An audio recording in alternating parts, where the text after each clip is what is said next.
Okay, well, England have done it. It's taken a minute and it's taken the last game. How the hell did they get on? But they got on, and at the moment, they're through. As long as Australia do the business against Scotland, although, as we know, a couple of questions.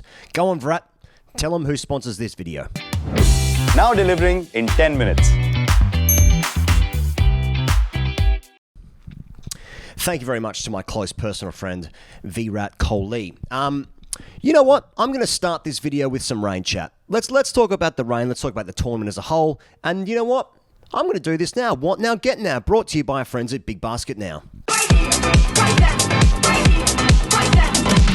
Okay, now there's something absolutely amazing where England may go on to win the World Cup. Obviously, there's another game tonight, which decides what's going to happen. By the way, Pezza has landed back in Australia. He'll be joining us for the video later today or tonight or wherever you are watching in the world, whatever time zone that means to you. That'll be in a few hours' time, that video coming out. So, yes, he'll be back for that. He's just been travelling back to Australia. So, England may well go on to win the World Cup. And really, through almost no fault of their own, of course, they did lose the game to Australia. They could have been knocked out of the tournament purely based off rain. Now, like, England fans, rightfully so, absolutely losing it earlier on, just talking about how come there are no covers big enough to cover the pitch. Can we play this game indoor cricket style, etc., etc. We understand these things. But it really is, it does sort of highlight how fragile these T20 World Cups can be, because if you remember 2 years ago in Australia, the Australian teams themselves would have said that they felt like they didn't really play any bad games. They just lost their first game. They didn't get a chance to play against England in the MCG that game, and then they were knocked out purely through rain. Now, the fact of the matter is Australia beat England in this World Cup, so England lost that game. In 2022, New Zealand beat Australia, and Australia lost that game. So they're not completely blameless, but it does highlight how fragile this tournament is, where basically if you have any weather around and you lose one game, that game turns out to be a knockout game for you, and then you're just out of the tournament. So maybe that's just the beauty of tournament play. I don't know. Like there's something about like the T20, like fragilityness of it. Like, I don't know who's going to win the World Cup, and neither do you. There are several good teams that can win the World Cup. It's really just get yourself to that semi-final, and then just try and play 2 good games of cricket in a row, and then you've won the thing, and then you get to hold the trophy for about 6 weeks until the next World Cup starts. But I think, like, looking at England, how they've performed in the last 2 games, I mean, they've absolutely dominated the minnows of the group. Yes, they could have lost the game to Scotland, though I've got to say, like, they would have chased, would have been 109 or something, 110, something like that in their 10-over chase of that game. They could have easily won that game with like 4 overs left. Okay, so like, yes, Scotland played well. Maybe England a little bit unders in the bowling department. We'll never know what the result of that game was going to be. There's just something so fragile about like, it doesn't mean you're a bad team. Like, it doesn't mean Australia were a bad team 2 years ago, though I don't think Australia were about to win that tournament. But like, just a bit of rain around, and then it's like, nah, you're just out. You're just knocked out.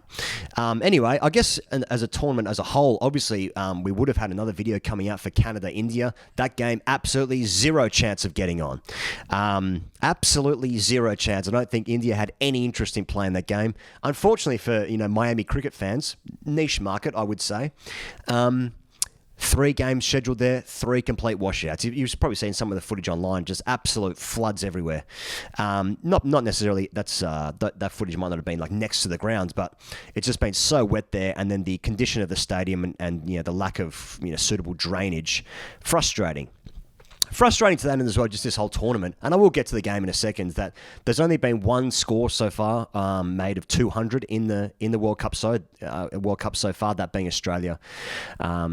Against England. And you look at this deck here, it's like, geez, it's a frustrating watch when balls are just like popping over the stumps from half volley length. I don't know if this is good. Scheduling games, a World Cup in the West Indies wet season, obviously absolutely pissed it down in Miami. The state of the deck in New York, there's a lot of people here who've made a lot of effort to try and bring some good cricket to a new audience, and that's a good thing. It's been a tough watch so far. And that's before you get to the fact that I'm doing this from a hotel room because there is absolutely no way that you can access cricket publicly in the US. I'm watching it on Willow TV. Shout out Willow TV. Wonderful coverage here. But I'm sitting on a laptop whilst the US Open is on a different TV screen in my hotel room here, just trying to have a good time.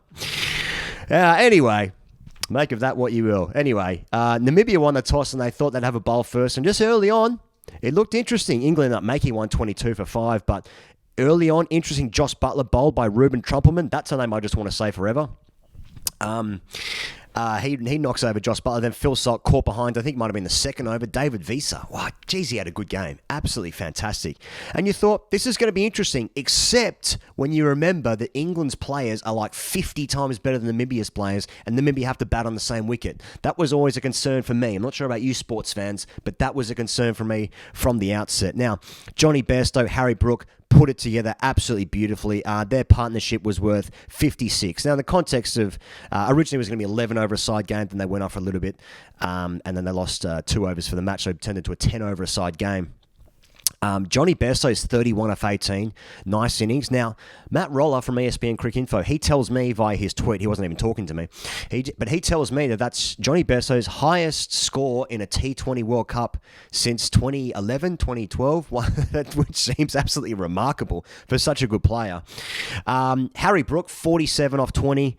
Geez, it's good. And that just goes to show that that was the right decision for him and his family when he pulled out of the IPL to play county cricket in the warm-up to this World Cup. That was an important decision, and it's paid dividends here. 47 off 20. That was good. Liam Livingston came in and hit 13 off 4, came in, hit 2 sixes, and at that point, by the time England made 122, I thought, that feels a lot. That does feel like a lot. That feels like 12. Am I seeing Namibia hit 12 and over off, Curran, Archer, Jordan, Rashid? Interesting order of those names by me, but it did feel like a lot, didn't it? And thus it proved to be, because in the second innings, Michael van Lingen batted for most of it and could not fucking hit the thing. Now, obviously, the metric is, could I have done it? A man talking to you on the internet. Could I have done that? And the answer is, I think so. I feel confident that I could have executed a little bit better than Michael van Lingen, who was out there doing his best for his country. But, geez, it was a tough watch. David Visa, who would have been originally listed in down the order, came in at 3 after Nicholas Darwin retired himself, who made 18 of 16. That's how bad he was going. And then Visa hits 27 off 12 to couple his 2 overs, none for 6. Sorry, his 2 overs, 1 for 6. Possibly his last game for Namibia. He might have already announced that. I'm not sure. Sorry for my lack of Namibian cricket legend knowledge. That one's on me. You're going to call me out, and that's fair enough. That one's on me. But he has just had a tremendously satisfying game. 2 overs, 1 for 6, and 27 off 12 after coming in after a bloke retired himself. In a losing side. I mean, that's the way. I know he's 39, but even if he was 19, that's the way I'd want to go out if it were me. Just the satisfaction to get in that dressing room saying, boys, we just need to do the things that I did. To execute your skills the way I just did, Who bowled well? Geez, Reece Topley bowled well. And you guys know how I feel about Reece Topley. It's big, it's thick, it's a jaw, it's chest, it's shoulders, it's a hairline, it's a salad. It's eyes. Those eyes will look right through you. It's everything. He matched Visa's... am I saying Visa? Is that what I'm saying? It's just one of these names like I've read, but I never say it out loud. Visa? Now all I'm hearing is a credit card company. You know who I'm talking about. He matched his 1 for 6 with 2 overs, none for 6. And just from the outset, he's just getting it into the deck, and that is like proper tennis bally bounce. It's like it's back of a length. Oh, sorry, he's just playing length, and it's going through the chest and shoulders, and like it's just ballooning to Josh Butler. I mean, that's just like I feel like you do notice that, don't you? In the lower ranked nations, shall we call them, out of respect and disrespect for them. In that, like, the batters don't have the same skill set. They may offer the same power at times, but, like, they don't manipulate the crease. They don't move around the crease. They don't change up the bowler's lengths. They don't often execute reverse sweeps. They don't lap. They don't scoop. very rarely will you see them actually try and execute those shots where, like you see, for instance, like when Bairstow and Harry Brook were batting, flicks, reverses. Liam Livingston's a guy who he's not like that. He's more of a standstill and bludgeon. Also likes to get hit in the dick, as we've seen in the BBL a couple of times. That also might be a private thing. I'm not really sure. You have to ask him. But and when the ball's popping like that, look, I don't think like going at 6 and over is going to do the business, drop and run. But it is better than playing and missing 5 balls and over. So there's that. Jofra, every time Jofra's bowled, he's looked so good. It hasn't quite worked out for him just yet in terms of his returns, but geez, it looks good. And then Adil Rashid bowling balls that went down maybe at 40 kilometres an hour. That's always fun to see. Sam Curran as well, who I think... Sam Curran I don't think was going to be playing this game, but then was brought in once they saw the state of the deck, I believe. He bowled 2 overs, none for 13. Now, Sam Curran obviously had a wonderful tournament 2 years out. Didn't have a fantastic IPL, I wouldn't say, but, it's a pretty tricky tournament to execute your skills when you're mostly a bowling all-rounder. Geez, I think he's going to be an important part of this World Cup for England. Anyway, so they've done the business. You know what? England actually did the business in their last game by winning that game in 8 minutes. And so the video that I put out afterwards went for longer than the game itself, which, is a credit to everyone involved. Hashtag ask TGC, if you will, and I know that you will. Well done to everyone for getting through this video and for England for probably getting through the World Cup. To the next stage anyway. At Nicolk565 says, hey boys, do you think the ICC have scheduled the T20 World Cup at the wrong time, considering that the NBA Finals is going on in one of the host cities?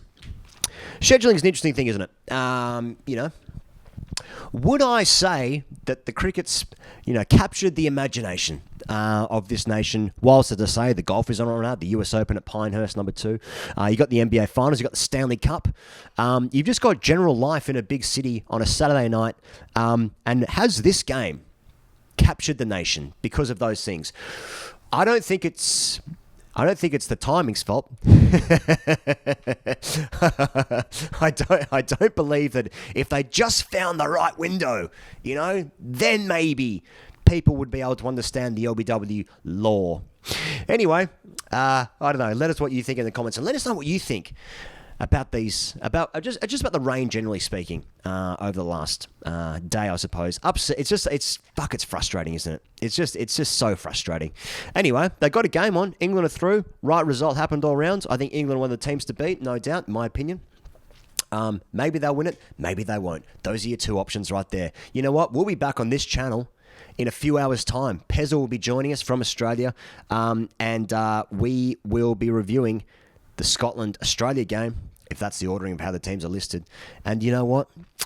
I know a lot of people want one team to win, and I just don't think it's the team representing the country that I was born in. So we'll see you in a couple of hours. Thanks as always for joining us. Get your hashtag AskTGCs in. Thanks for sticking with us whilst I do this solo without Pezza. But he'll be back tonight, so see you guys in a few hours. Cheers.